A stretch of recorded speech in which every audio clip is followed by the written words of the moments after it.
Lalo pa raw po paigtingin ng pulisya pagbabantay sa mga tindahan ng paputok. May live report si Marisol Abduraman. Marisol? Alam mo, Jiggy, kasabay nga kanina ng pagpapalabas ng listahan ng PNP sa mga pinagbabawal na paputok, ay siya rin naman nilang pagpapakita ng ilan lamang sa mga sample sa mga ito. At kabilang nga sa mga ito ang Piccolo, ang Plapla, ang Big Pawang, at yung mga tinatawag nga naman lalakas sa paputok ng mga Goodbye Philippines. At meron din daw sila mga bagong naririnig ngayon na Goodbye Universe, yung mga Lolo Sander.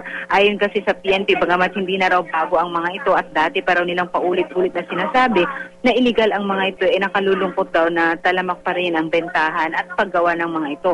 Pero ngayon, nagbabala sila, Gigi, no, na talagang mahigpit at tinututukan nila ito, lalo seryoso to talaga sila na meron silang papanagutin kung sino man ang kanilang mahuhuling nagmamanufacture nito, nagbebenta. At take note sa ating mga kababayan, maging ang mga gumagamit ay hindi na rin daw lusot dito. Sa katunayan, nasa 6 hanggang 1 taon na pagkakakulong nga at magmumulta ng 20 hanggang 30,000 ang sino mang mahuhuli.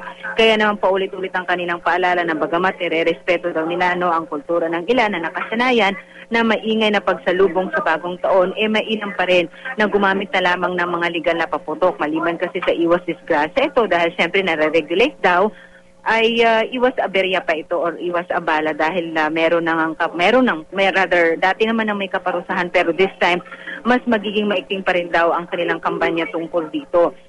At mahigpit din ang kanilang kampanya laban din, Gigi, sa tinatawag na indiscriminate firing. Lalo tong nakarang taon ay 5 ang kanilang naitalang kaso.